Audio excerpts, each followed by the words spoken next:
Estamos agora iniciando o estudo da série psicológica de Joana de Ângeles. Ainda analisando no livro Encontro com a Paz e a Saúde, o capítulo 3. Hoje iremos abordar o tópico autopiedade. E vamos para o comentário de uma mensagem de Emmanuel para introduzir o nosso estudo. Essa é extraída da carta de Paulo aos Hebreus, capítulo 10, versículo 24, que se encontra no livro Cartas de Paulo, o Evangelho comentado por Emmanuel. Teremos tido comportamento menos feliz até ontem. Hoje, porém, é novo dia. Auxiliemo-nos reciprocamente, acendendo luz que nos dissipe a sombra. Padronizemos o sentimento em ponto alto. Pensemos com a força abençoada do otimismo. Realizemos o melhor.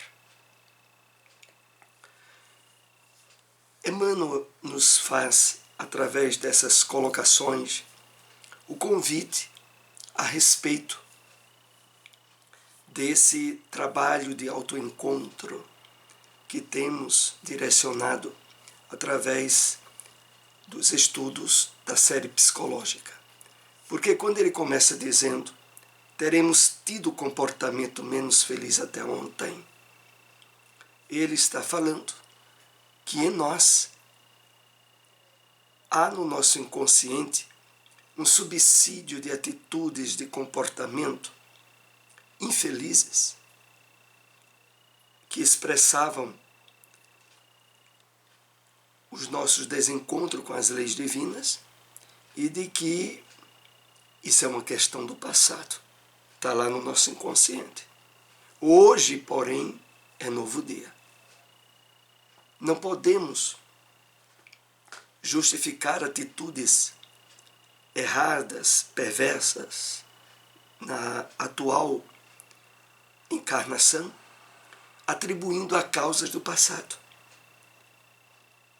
O esquecimento provocado na reencarnação, que tem uma medida profilática, terapêutica, para que a cada nova oportunidade em que o espírito está acionando células novas, neurônios novos, ele tenha as possibilidades ideais para o estabelecimento de diretrizes renovadoras, propiciadoras da felicidade. E aqui estão as diretrizes. Auxiliemo-nos reciprocamente, acendendo luz que nos dissipe a sombra. Padronizemos o sentimento em ponto alto. Pensemos com a força abençoada do otimismo. Realizemos o melhor. Em síntese, o programa para o nosso êxito reencarnatório, aonde começa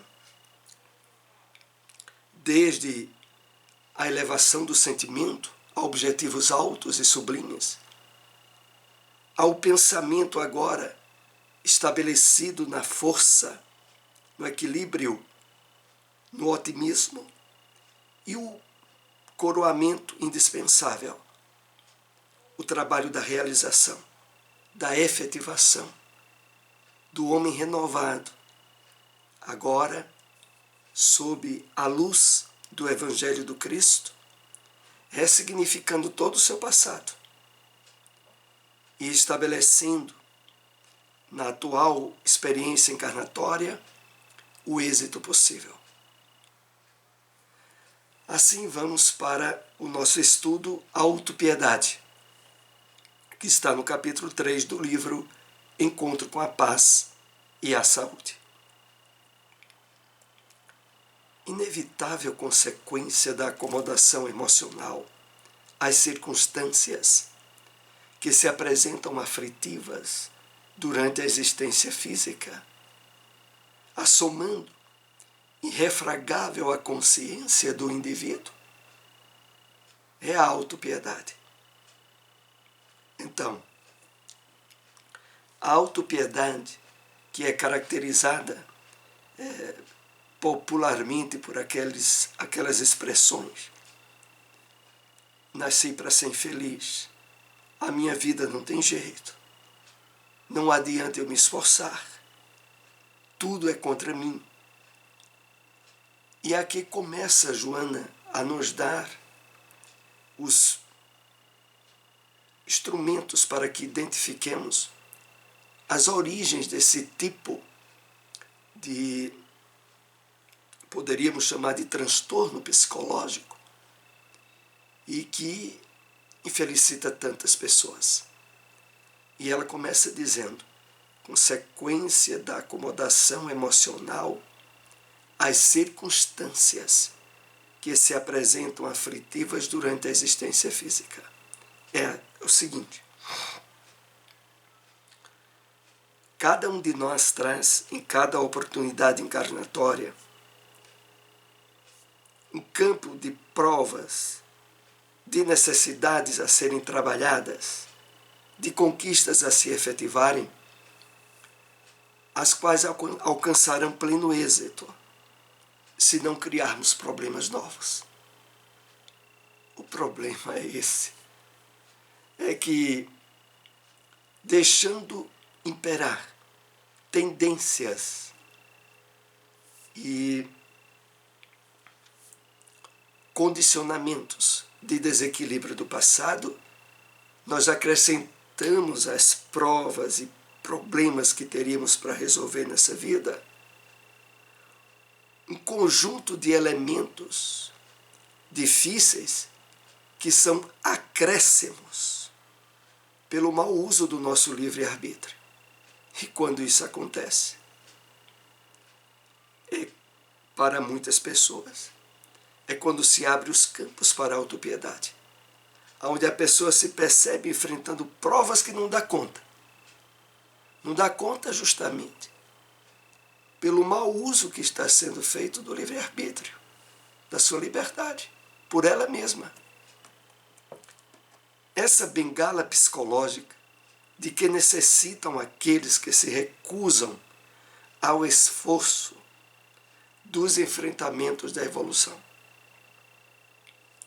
Porque, naturalmente, estabelecendo pelas nossas atitudes novos erros, nada mais justo do que redobrarmos as forças para consertá-los.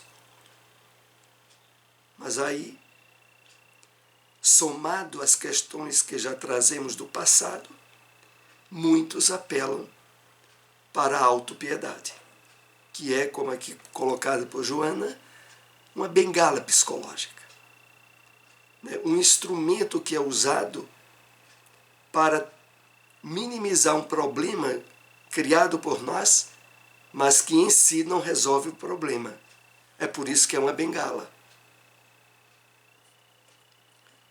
Construtor dos equipamentos delicados, a sua vida mental e moral ajuda-o a manter-se em harmonia ou desorganizado, através do torpeamento de ideias agressivas e desequilibradas. Aqui é um teor ligado àquilo que estávamos comentando. A princípio, o espírito reencarnado tem sob a sua direção todo um conjunto de equipamentos delicados, desde os órgãos atinentes ao pensamento, cérebro, corpo como um todo, direcionados a manter a harmonia, ou desorganizado através do torpeamento de ideias agressivas e desequilibradas, que são aquelas que surgem pelo mau uso do livre-arbítrio.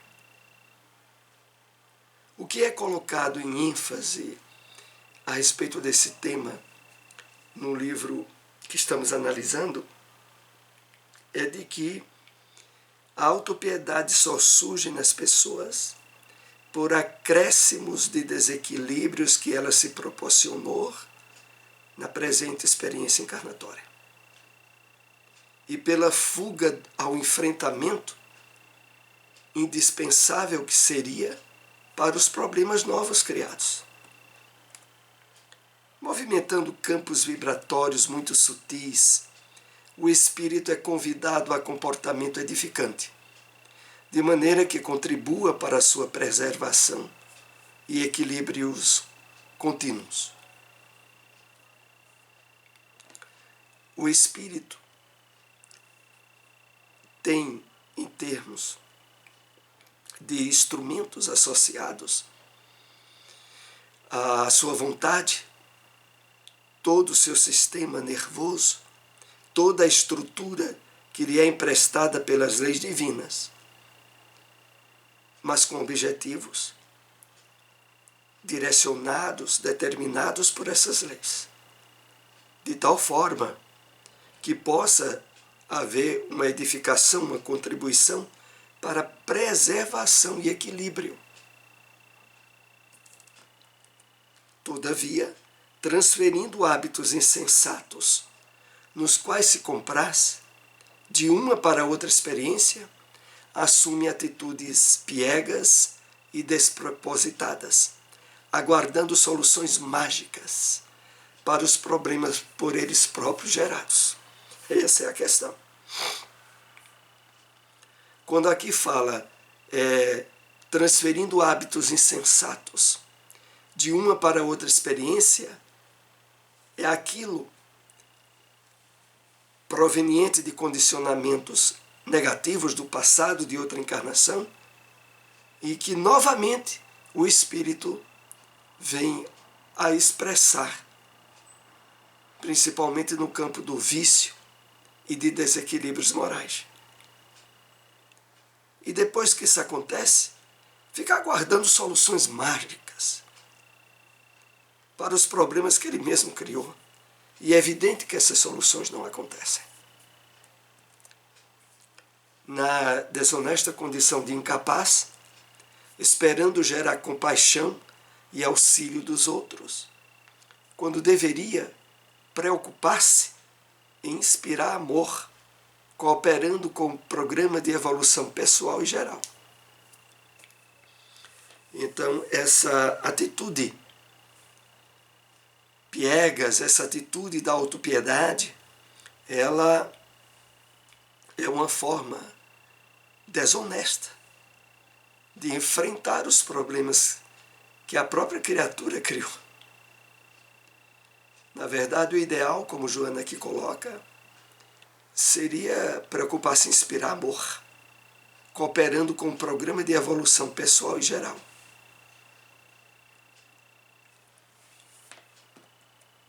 A autopiedade expressa insegurança emocional, propiciadora de preguiça mental, que prefere sempre receber do que ofertar, demonstrando carência, como se encontrasse em atitude de abandono, relegada pela vida ao sofrimento imerecido e injustificado.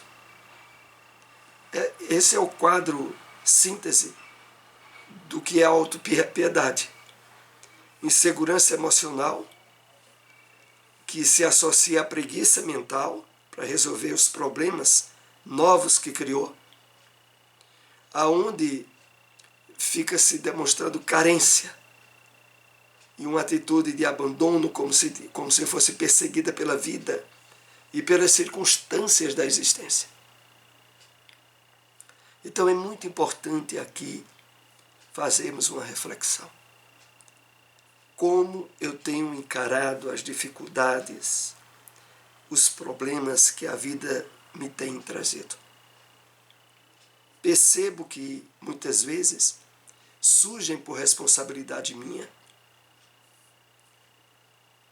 Estou atenta a não assumir comportamentos de autopiedade, de autocomiseração, como se fosse alguém perseguido pela sorte, pelo azar, aliás. É preciso refletir, porque cada um de nós traz em cada experiência encarnatória um quadro de provas e de dificuldades que irá dar conta. desde que não crie problemas novos. E esse é o grande problema, porque a maioria das criaturas humanas, dissociadas da espiritualidade, do despertamento para os objetivos sublimes da vida, acrescenta erros e enganos. E quando olha, as provas chegam a um ponto que não encara o enfrentamento e busca a autopiedade como solução, que na verdade nunca é. Concomitantemente, ao mesmo tempo, em razão das emissões de ondas mentais perniciosas, esse paciente atrai espíritos outros, ociosos e zombeteiros, que passam a conviver com as suas energias, dando lugar a obsessões. Naturalmente teria que acontecer isso, né? Na medida em que a pessoa assume sentimentos e emoções de autodesvalor, de autopiedade, ela se fragiliza emocionalmente e, como consequência, atrai espíritos ociosos e zombeteiros, que vão acrescentar ainda mais energias deletérias e estabelecer campo para os processos obsessivos.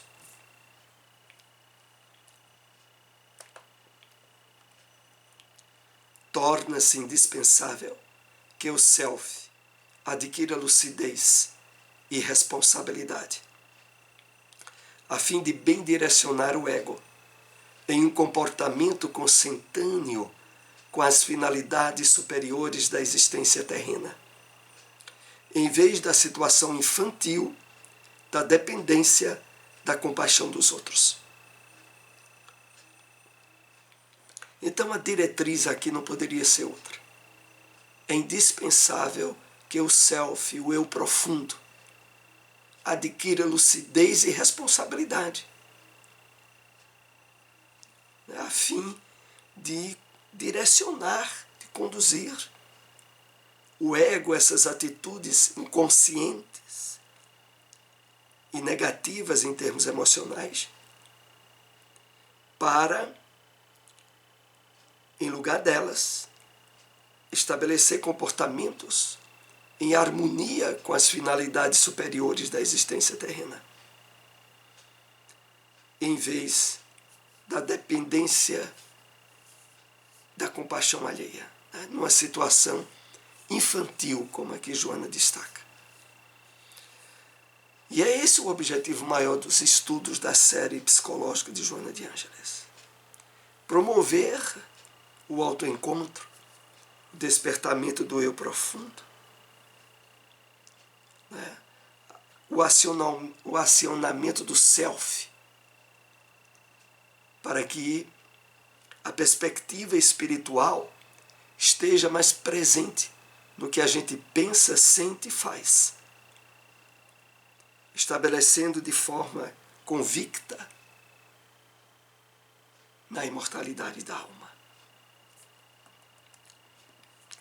Conscientizar-se o paciente de que ele é herdeiro de si mesmo e as conjunturas desafiadoras em que se encontram podem ser modificadas a esforço pessoal, deve ser o primeiro passo para o autoencontro, para o despertamento da consciência de si, para a vitória sobre as circunstâncias momentâneas. Então, primeiro passo principal, conscientizar-se o paciente de que ele é herdeiro de si mesmo. Paremos de responsabilizar os outros, as situações, por aquilo que a vida nos coloca como forma de aprendizagem e de crescimento espiritual. Ainda no tópico, quando aqui diz que podem ser modificadas a esforço pessoal, mas vai exigir esforço nosso. esse deve ser o primeiro passo para o autoencontro, para o despertamento da consciência de si, para estabelecermos de uma forma mais contínua a perspectiva espiritual de observar, de atuar, de interagir durante a encarnação, estabelecido nas diretrizes do Evangelho do Cristo, os padrões de comportamento e de atitudes que diariamente estaremos procurando cada vez mais estabelecer sintonia e esforço de vivência. É isso que é proposto para nós. Agradecemos àqueles que nos acompanharam nessas reflexões. Sugerimos a leitura de toda a obra. O objetivo maior desses pequenos estudos aqui é motivar a leitura dos livros da série psicológica de Joana de Ângeles, de modo a que você possa perceber novas reflexões, novos entendimentos, tendo pelo menos um elo facilitador, que são esses programas que temos realizado. Se possível, compartilhem essas informações, busquem nosso canal no YouTube para estudos anteriores, se inscreva gratuitamente. Até o próximo estudo, uma boa tarde para todos.